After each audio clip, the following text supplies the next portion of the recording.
Bismillahirrahmanirrahim. Assalamualaikum warahmatullahi wabarakatuh. Alhamdulillahirabbil alamin. Nahmaduhu wa nusalli wa nusallimu ala rasulil karim amma ba'du. Allahumma shalli ala Muhammad wa ala Muhammad. Rabbi shrah sadri wa yassir li amri wahlul 'uqdatam min lisani yafqahu qawli amma ba'du. Qala ta'ala bil Qur'anil 'azim a'udzu billahi minasyaitonir rajim. Wasabiqunal awwaluna minal muhajirin wal ansar waladina tabahu bi ihsanil anhum radhiyallahu. Shadaqallahul adzim. Alhamdulillah hadirin pemirsa penyimak dari tayangan Gemar Ramadan channel Atikom. Alhamdulillah kita bersyukur kepada Allah Subhanahu wa taala bahwa Allah Subhanahu wa taala telah memberikan kepada kita satu kesempatan, satu nikmat ya, yaitu kita bisa menjalani kembali puasa di bulan Ramadan tahun ini. Tentunya kita bisa merasakan suasana yang berbeda ketika kita mengingat kembali apa yang terjadi setahun yang lalu. Ya, di bulan Ramadan setahun yang lalu mungkin kita berada dalam satu suasana kondisi yang belum pernah kita alami sebelumnya ya. Alhamdulillah hari ini Allah Subhanahu wa taala pelan-pelan kembalikan lagi kepada kita kenikmatan menikmati Ramadan sehingga masjid-masjid kembali lagi bisa hidup dengan suasana agama ya. Kemudian kita pun juga sudah mulai sedikit-sedikit beraktivitas seperti sedia kala, walaupun tetap dengan mempertimbangkan berbagai ketentuan-ketentuan protokol kesehatan. Hadirin yang berbahagia, insya Allah hari ini ataupun pada kesempatan ini saya akan mencoba untuk sharing sesuatu, yaitu pentingnya bagaimana kita kembali kepada kepada mencontoh kehidupan yang awal, yaitu kehidupan yang terbaik yang pernah Allah Subhanahu wa taala berikan kepada umat ini, yaitu kehidupan di generasi awal daripada umat ini. Sebaik-baik zaman adalah zamanku. Nah, demikian dalam salah satu nasihatnya. Sebaik-baik zaman itu adalah zamanku, kemudian selepas itu, kemudian selepas itu. Maknanya adalah sebaik-baik zaman itu adalah zamannya Baginda Rasulullah. Kemudian selepasnya adalah zamannya para sahabat, selepasnya lagi adalah zamannya para tabi'in. Jadi hari yang bahagia, walaupun hari ini kita hidup di satu era zaman yang orang mengatakan adalah zaman teknologi, zaman segala kecanggihan, ya, zaman era kehidupan digital, ya, high technology dan sebagainya ini, tapi kita harus bisa memandang dengan baik ya, bahwa kalau kita nih hidup sebagai manusia biasa, sebagai akademisi, sebagai peneliti begitu ya, tentunya ketika kita mengatakan kemajuan suatu zaman itu orientasinya itu adalah ke depan. Apa yang hari ini kita katakan sebagai yang terbaik, mungkin besok lusa akan ada yang terbaik lagi. Hari ini ada yang paling maju, besok lusa ada yang lebih maju lagi. Ya, mungkin hal yang paling sederhana adalah kalau kita ini punya gadgets ya, punya device, electronic device, komputer ataupun handphone sejenisnya. Barang-barang yang hari ini yang terbaik ya, ternyata selang sebulan, selang 2-3 bulan, bahkan selang setahun, apalagi kalau sudah selang 2-3 tahun, itu sudah menjadi sesuatu yang ketinggalan.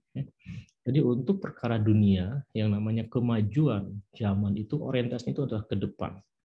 Ya, kalau kita mencermati di beberapa channel di YouTube, kita ada beberapa video yang menceritakan tentang future life ya, in 2050, bagaimana kehidupan di tahun 2050.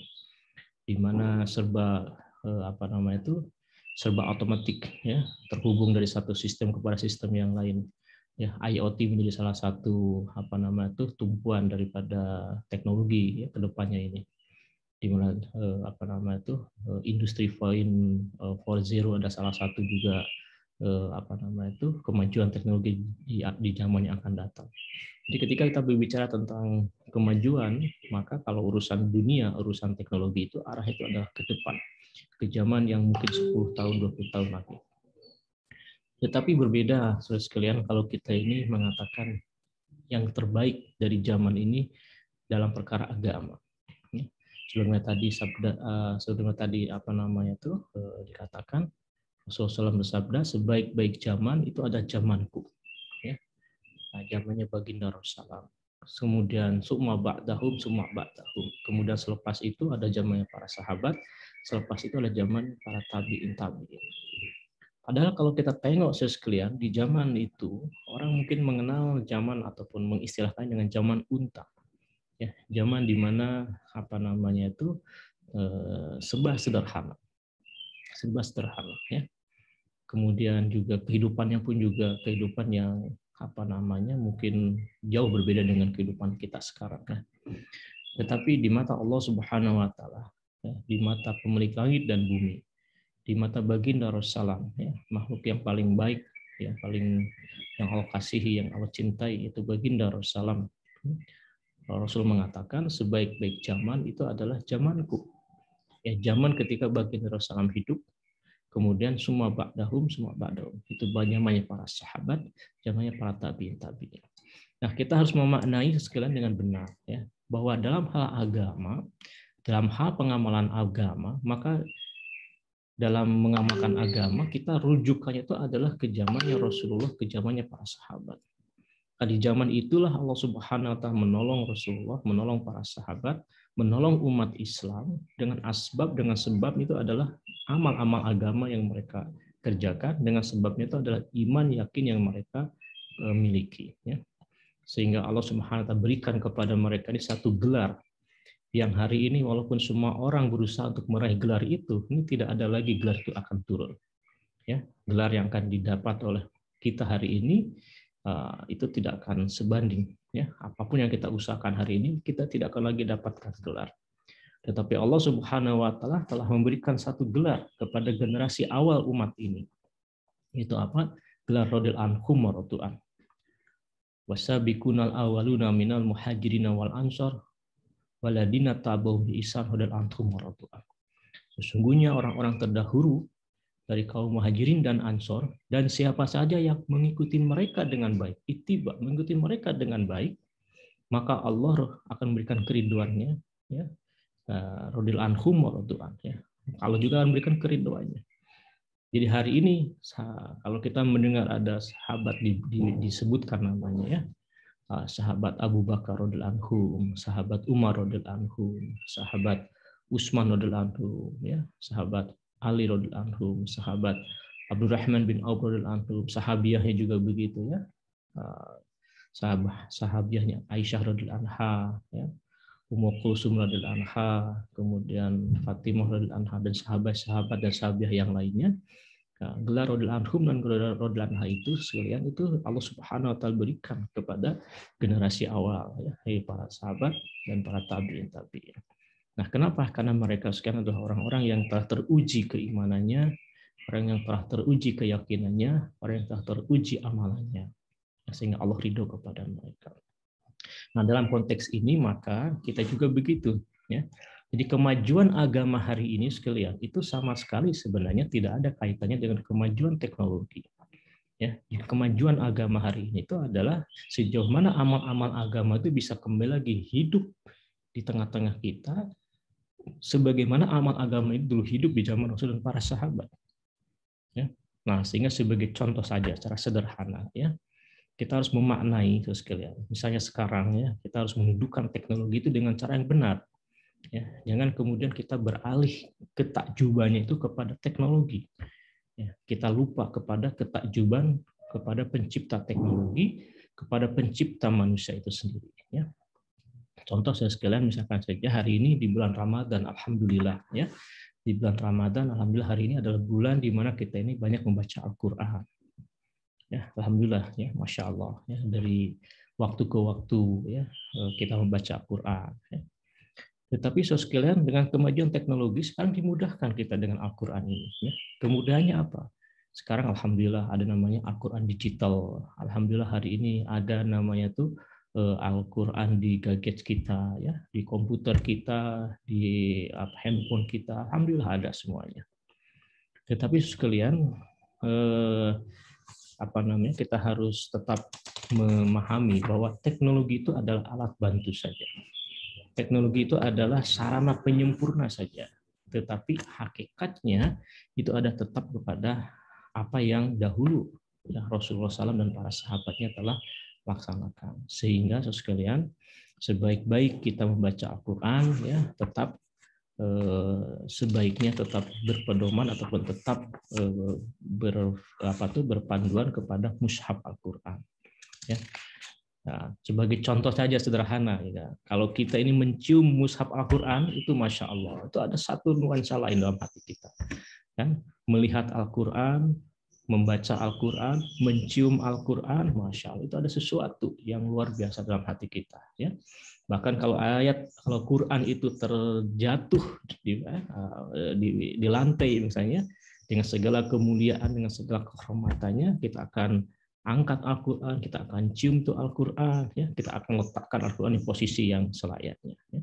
Kenapa? Karena Al-Quran dalam mushaf itu memiliki satu kemuliaan, ya, satu nilai tersendiri. Nah, ketika Al-Quran itu dipindahkan dalam bentuk digital, ya, alhamdulillah kita dimudahkan. Kan kita bisa baca Quran, ya kan, anytime, ya kan, bahkan kita bisa men-searching, ya kan. Kita bisa berbagai macam modus, ya. Kemudian itu ada, tetapi kemudian itu sekali sebagai sarana saja pelengkap, ya. Tetapi yang inti, yang hakikatnya itu kita usahakan tetap kita ini berusaha untuk memegang Al-Quran, melihat Al-Quran secara mushaf, ya, membaca Al-Quran secara mushaf, ya, kemudian juga memuliakan Al-Quran secara mushafnya, sehingga akan ada kesan dalam hati kita. Karena agama itu sekalian yang utama itu bukan sekedar jasadnya saja, tetapi rohaniahnya itu yang utama. Sebagaimana sholat, hari ini alhamdulillah kita sudah sholat, ya, kita mengerjakan sholat, kita melaksanakan amalan sholat. Tetapi sholat yang akan memberikan kesan kepada kita ini adalah sholat yang dikerjakan dengan rohaniahnya. Ya. Inna sholata tanha 'anil fahsya'i wal munkar. Sholat yang akan mencegah daripada fahsya dan munkar, itu salah satunya. Sehingga bentuk kesan sholat yang kita dapatkan itu adalah apabila sholat itu mampu mencegah daripada perbuatan fahsya dan munkar. Sholat itu adalah tempat kita meminta. Sholat itu adalah mi'rajnya orang beriman. Ya, sehingga kalau ada masalah, ada hajat, maka gunakan sholat untuk kemudian meminta hajat kepada Allah Subhanahu Wa Taala. Nah, jadi sekalian, kita mungkin sekarang sudah sholat, ya kan? Alhamdulillah kita jaga. Tetapi sejauh mana rohaniah sholat itu telah masuk ke dalam diri kita ini, yaitu apabila kita dapat sholatnya secara khusyuk dan khudu. Ya. Nah, untuk itu juga sekalian pentingnya kita senantiasa kembali lagi kepada asas awal tadi yang saya sampaikan, bagaimana kita sekalian di dalam memandang kemajuan teknologi ini, ya, kemajuan teknologi yang masya Allah semakin hari semakin berkembang. Itu jangan kemudian kita ini terkesan dengan kemajuan itu. Semua kemajuan teknologi itu adalah sarana yang sifatnya untuk memudahkan kita, sehingga dengan segala kemudahan tersebut, maka sebenarnya tidak ada alasan hari ini kita untuk tidak mengamalkan agama, ya kan? Contohnya misalkan tadi, kalau kita ini Quran, ya, kalau kita kemana-mana membawa Al-Quran, bagus, alhamdulillah, ya kan, sehingga setiap saat juga kita bisa baca Al-Quran. Tapi kalau ternyata mungkin karena ukurannya, karena mungkin kita susah membawanya, sehingga kita ini beralasan tidak baca Quran, atau karena tidak kita pegang Qurannya, tidak kita bawa Qurannya, maka di handphone kita ini ada, ya, itu sarana memudahkan. Tetapi kemudian jangan sampai sarana kemudahan itu mengabaikan yang hakikinya, yang inti, yang utamanya. Bahwa yang inti dan utama itu adalah kita kembali lagi bahwa sesungguhnya sebaik-baik kita dalam membaca Al-Quran itu adalah membaca ke dalam mushafnya Al-Quran. Ya. Demikian juga dengan yang lain-lain, ya kan, sekalian. Jadi semua kemajuan teknologi ini kita harus pandang sebagai satu kemudahan, ya, bahwa sebenarnya hakikatnya itu adalah bagaimana kita menghidupkan kembali amal-amal agama sebagaimana dahulu di zaman Rasul dan para sahabat. Ya. Demikian juga sekalian, misalkan saja hari ini bagi kita yang punya orang tua, kan, masya Allah, alhamdulillah hari ini teknologi memudahkan kita, ya, melihat wajah orang tua itu ibadah. Ya, maka sekarang ada teknologi video call, ya. Kita bisa setiap saat melihat wajah orang tua, tetapi lewat perantaraan juga, lewat perantaraan kamera, lewat perantaraan handphone, ya, lewat perantaraan Zoom dan sebagainya, ya. Ya, tetapi tetap kita ada yang kurang ini. Akan lain kesannya kalau kita ini jumpa langsung dengan orang tua. Akan lain kesannya kalau kita ketemu langsung dengan orang tua. Ya. Nah, sehingga walaupun sekarang teknologi itu memudahkan kita, jangan sampai kita ini kemudian menghilangkan hal-hal yang menjadi jati diri kita sebagai manusia itu sendiri. Makanya ada satu buku yang cukup terkenal ya, High Tech, High Touch. Ya, bahwa high technology ini harus juga diikuti dengan high touch, ya, sentuhan-sentuhan rohaniah kemanusiaan kita ini. Banyak perkembangan teknologi yang menyebabkan tidak lagi mendudukkan kita sebagai manusia. Kenapa? Karena sudah beralih kepada teknologi itu sendiri. Ya, jadi ada banyak kesan-kesan jati diri daripada kemanusiaan yang hilang dengan aspek teknologi. Nanti itulah demikian juga dengan perkara agamanya sekalian. Kembali kepada isu awal bahwa untuk kemajuan teknologi ini maka itu adalah ke depan. Tapi kalau untuk perkara agama kita harus mengubah mindset bahwa agama itu maju bukan kalau di sekitar kita ini penuh dengan teknologi agamanya. Ya, tetapi agama itu maju adalah kalau amal-amal agama ini diamalkan kembali sebagaimana dahulu amal agama di zaman baginda Rasulullah. Di zaman baginda Rasulullah, masya Allah, masjidnya sederhana, masjidnya kecil, masjidnya itu tidak ada lampu. Ya, Masjid Nabawi itu 9 tahun tidak ada lampu. Masjid Nabawi itu tanah alasnya adalah tanah. Ya, tetapi Masjid Nabawi ini penuh dengan nur, penuh dengan rohaniah. Ya, sehingga dari masjid yang sederhana tersebut Allah SWT sebarkan hidayah ke seluruh alam. Ya, sekarang alhamdulillah masjid kita ini ada banyak kemudahan, ada banyak teknologi masuk ke dalam masjid sekarang ini ya. Masjidnya dihiasi dengan macam-macam, tetapi hilang rohaniahnya. Sehingga walaupun banyak peralatan, banyak teknologi dimasukkan ke dalam masjid, ternyata tidak mampu menarik orang ke dalam masjid. Kenapa? Karena rohaniahnya yang tidak ada. Nah, maka kita juga begitu sekalian ya. Jadi di zaman baginda Rasulullah dan dengan para sahabat itu Islam diamalkan dan Islam diperjuangkan, ya, Islam didakwahkan dan ada mujahadah di dalamnya. Maka hidayah datang bercurah-curah. Maka demikian juga dengan kita hari ini, teknologi tetap kita gunakan, tetapi yang inti, yang asas daripada agama itu adalah bagaimana kita ini mengamalkan agama tetap dengan konsep mujahadah. Waladina jahadu fina lanadiyanahum subulana. Barang siapa yang bersusah payah di jalanku, maka aku akan bukakan pintu-pintu hidayah. Ya. Jadi ada mujahadah, ada susah payah. Ya. Susah payah itu yang menyebabkan kita ada kenikmatan. Ya, masya Allah. Ya. Kemudahan dalam membaca Quran dengan Android itu ada kemudahan. Membaca Al-Quran dengan mushaf itu sedikit susah sekarang. Ya. Sedikit susah. Nah, di balik kesusahan itulah sesungguhnya ada hidayah sekarang. Ya. Masya Allah ya, kita pun juga begitu mengaji Al-Quran atau mengaji ilmu. Sekarang ini masya Allah, alhamdulillah dimudahkan ya. Ada channel YouTube, ada banyak sumber-sumber informasi di internet dan sebagainya. Alhamdulillah itu kemudahan. Tetapi apabila kita ini bermujahadah, datang langsung kepada ustadz, datang langsung kepada menghadiri pengajian, ya, datang langsung kepada Pak Kiai, ya, datang langsung kepada pondok madrasah, mendengarkan langsung, itu ada mujahadah. Nah, di balik mujahadah itu ada pintu-pintu hidayah. Ya.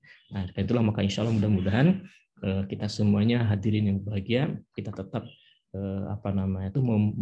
mendudukkan ya kemajuan teknologi itu tidak sampai menggantikan hal-hal yang sifatnya adalah fundamental dari rohaniah kita masing-masing. Ya.